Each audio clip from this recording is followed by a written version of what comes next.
Dear friends, now we are going for the next session, and it's with one of our scientific board lady. She's experienced in US and in Iran now. She's Victoria Karimian, CM, CPM, and ARDMS. She's a registered sonographer in OB/GYN specialty and George Washington University graduate sonography program post bachelor's degree. She's non-member CPM, and she has a clinical experience as a private practice midwife in Tehran and as a sonographer in Kaiser. I don't know exactly the name if I'm talking the proper in Maryland, US, and OB high risk clinic sonographer in Virginia. She worked as a perinatology clinic PDC in Georgetown University Medical Center. And now Victoria is in Iran. She is running her own practice as an independent midwife and board scientific of Lily Mom. Thank you so much. Let's hear from Victoria. Welcome, Victoria. Please unmute yourself. Yes, are you hearing me? Yes. Hello, everyone. Thank you for inviting me, and I'm so glad to be here. I just can't get enough of listening to all the great midwives sharing their experiences all around the world. I was just about to, I was like, what am I gonna say? Let me just keep listening to what they say. I don't even want to talk. I actually prepared a little clip that I was gonna share with you, some of the pictures of the babies that were born, and let's introduce myself again. My name is Victoria Karimian. I've been internationally trained both in Iran and in US as a midwife, and I also went to a sonography program in US in George Washington University, and I received my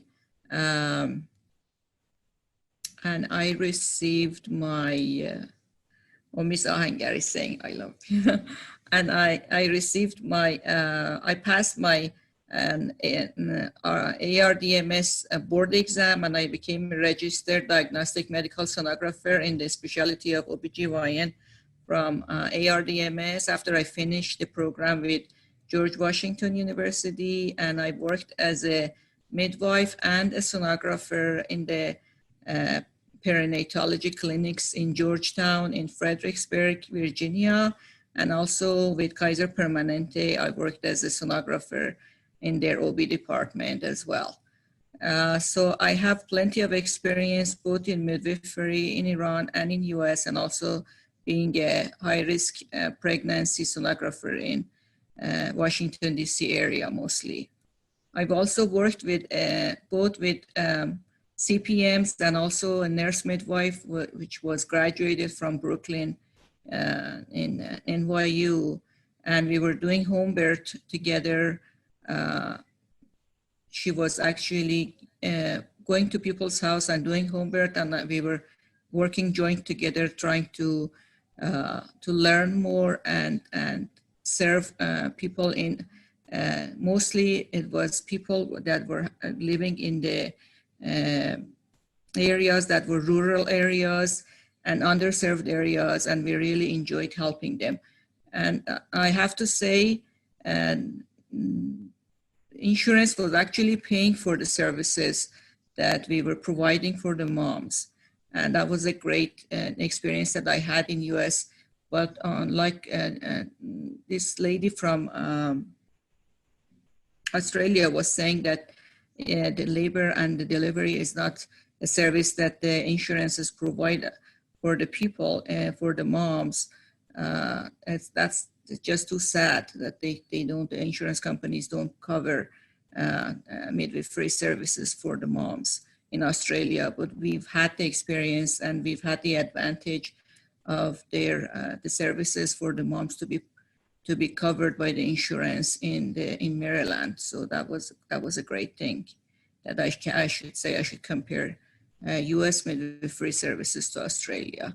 And I'm hoping this would be something that all the moms could have the advantage of insurance companies provide and cover for midwifery services at home, because I always say this should be always the mom's choice and not the government's choice, and insurance companies should be complying with and respecting the moms and the patients' rights in all the countries, not just in US. And in Iran, unfortunately, we don't have such a thing that insurance company will always, government-based, I should say, insurance companies don't always pay for the home birth.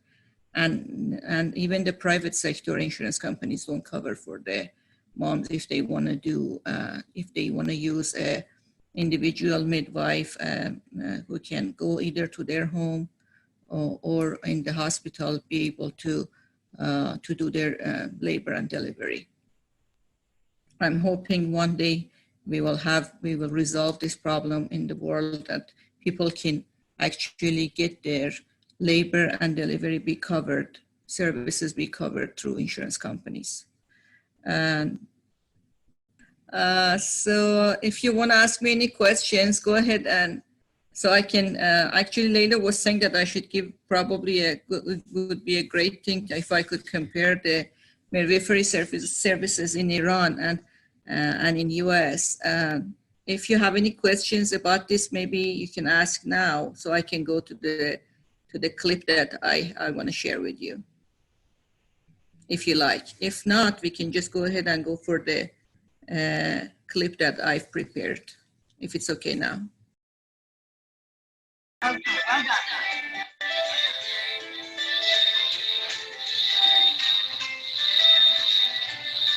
Can you hear me also?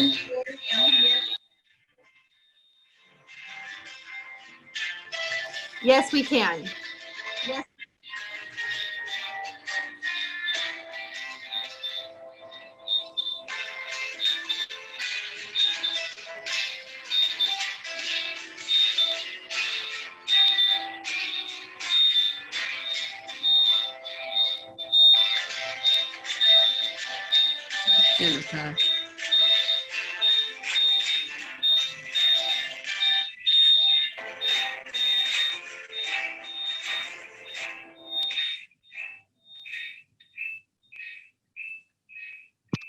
This clip was actually showing some of my experience here as a private practice midwife, that I worked in I work and I contract with a few hospitals that are accepting privileged midwives, and they're contracting with them. And then you can take your patients that are having birth, and you're seeing them through their prenatal care visits to the hospitals to do their labor and delivery in the private hospitals.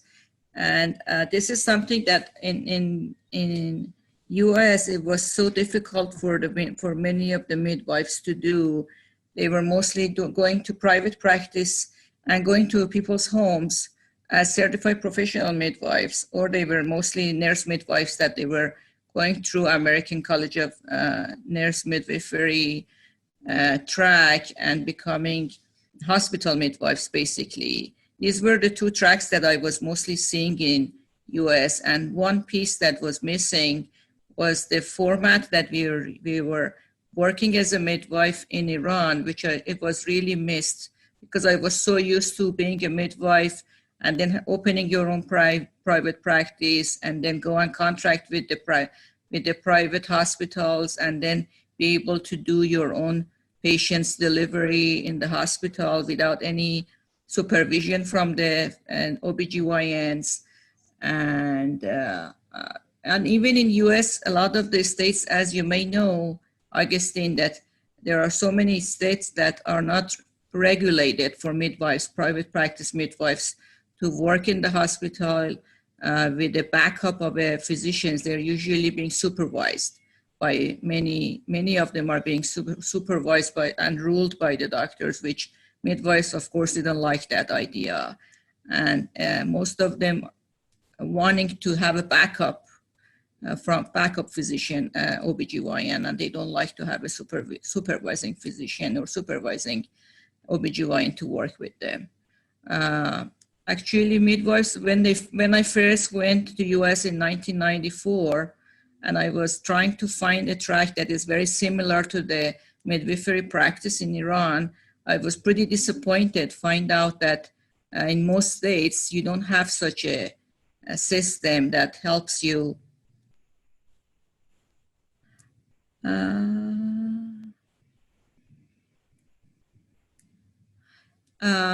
Sorry, I actually, distracted you with my question. I'm sorry. Yeah, that's okay. I thought you would read it later when you got to it, but you jumped right to it. While you're talking about legality, yeah, we can touch on that really quickly because it's very complicated, and most people who have not tried to work in the U.S. really don't understand how complicated it is. You know, because you went through it. But there are 50 states, and there are 5 different types of midwives. I don't even know if you could come up with the amount of laws that you have to be aware of. And then if you add birth centers is an entirely different thing. So birth centers, 5 midwives, 50 states. There's basically an you can't even keep track of it. It's impossible.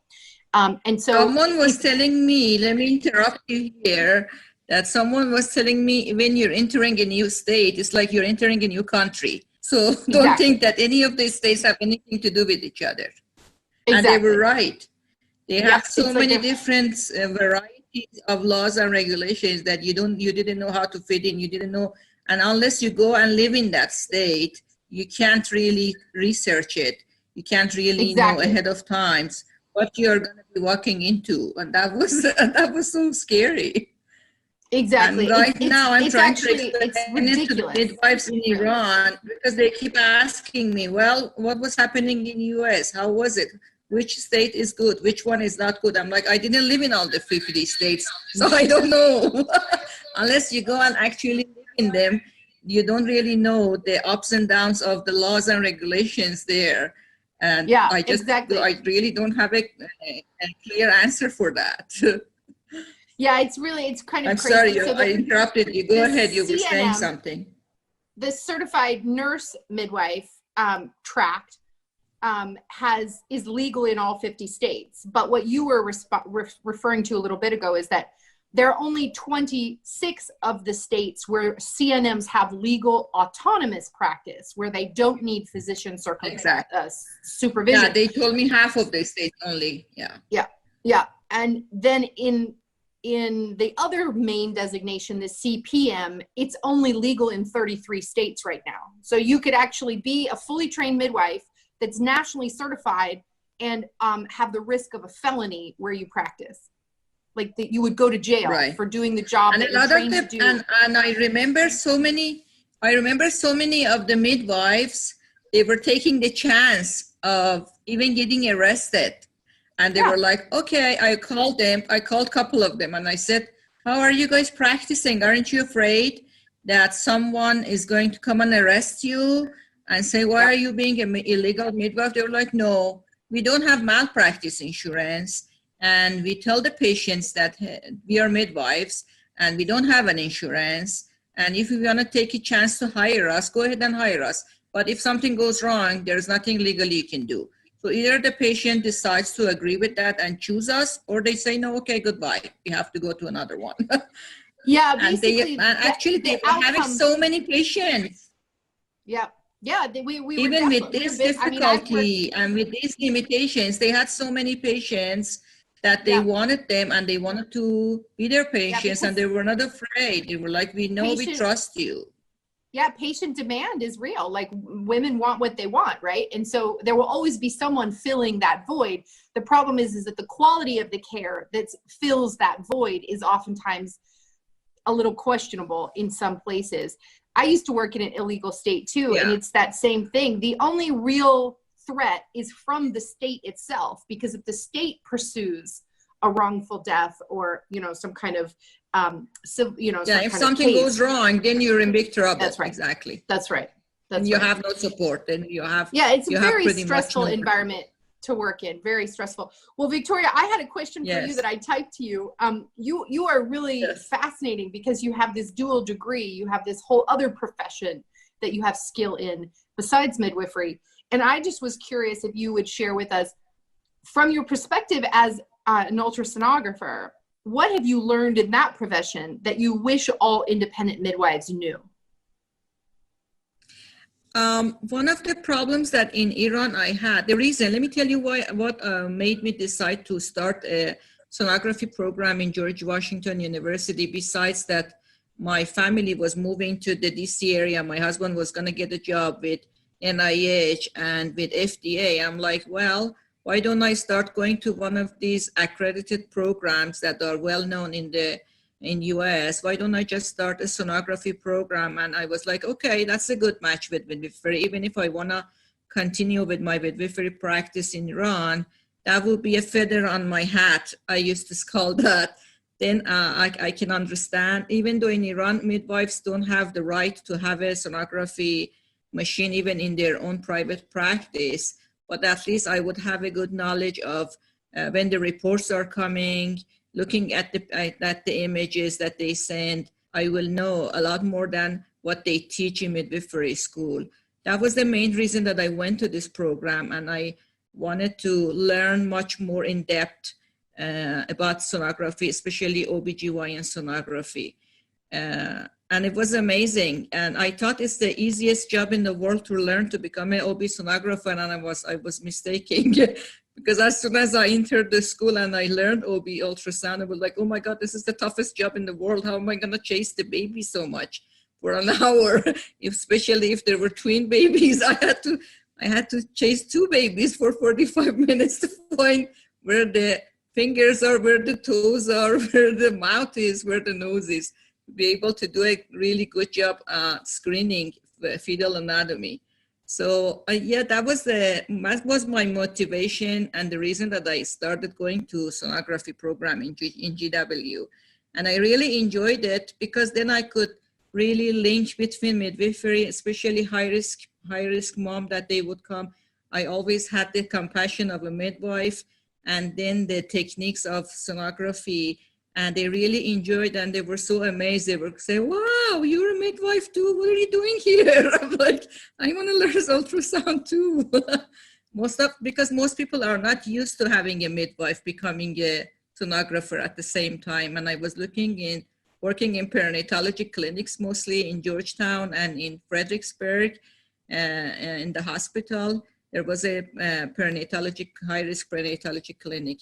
PDC clinic, I think it was called. So they were so happy whenever they would see me. And sometimes I would use my midwifery skills along with my sonography skills at the same time. And moms really loved it. And I thought to myself, why don't we have more midwives in US that they go and learn at least for a while, work as an ultrasonographer and the patients have the advantage of having both a midwife and a sonographer at the same time in the room. A lot of midwives were telling me that this is a great choice. This is a great combination that you have chosen. And I think I made the good decision by going to the school.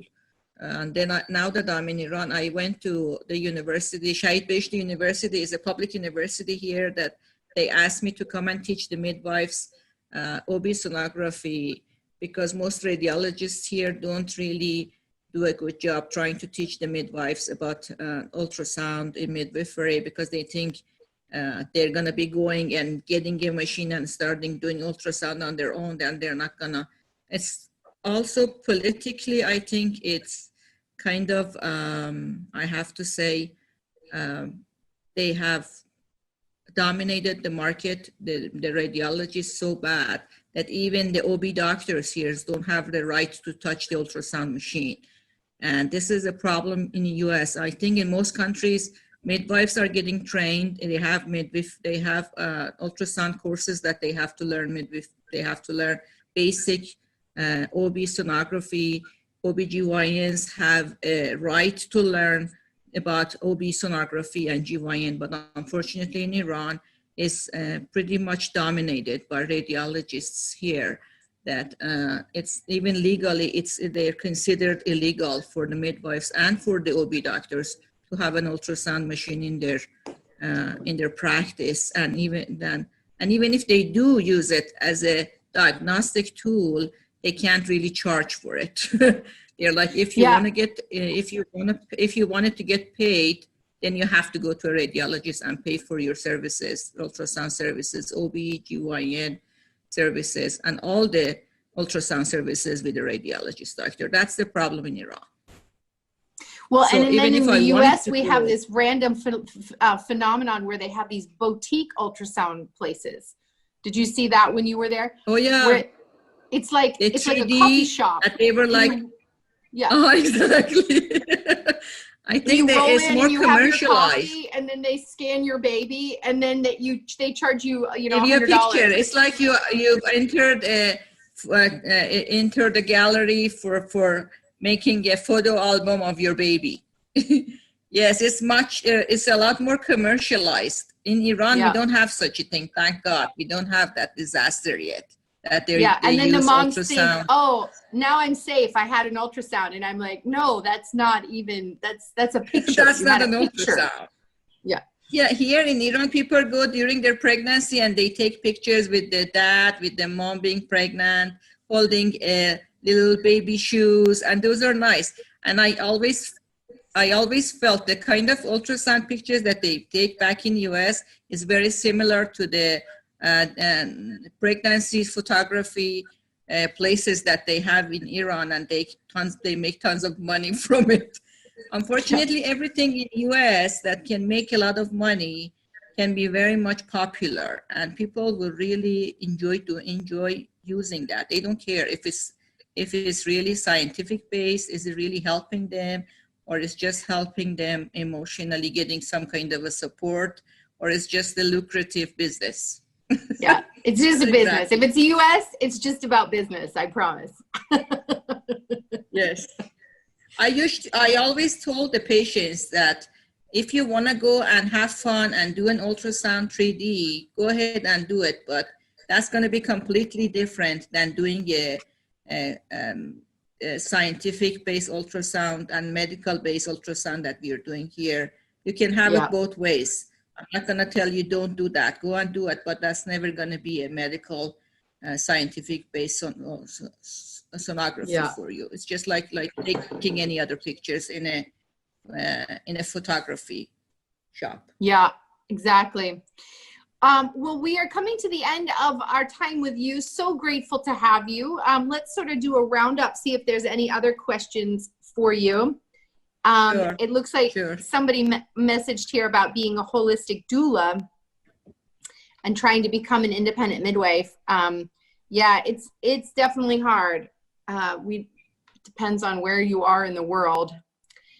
And also it depends on, most doulas have a background, non-medical background, and not most of them have a medical profession background. Remember in US, a lot of doulas would come from engineering background, science major background, all kinds of social science background. But in Iran, I think this is the only place that I see the doulas are all midwives.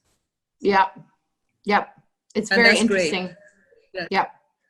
Well, thank you so much. I'm going to toss this back to Leila now, and Leila's going to get to introduce our next panel conversation. Thank you for being in our circle. Appreciate you so much. Sure. Thank you so much. I really appreciate the opportunity to be here, seeing you guys, wonderful, amazing midwives all around the world, you and Leila and all the dear colleagues. Thank you.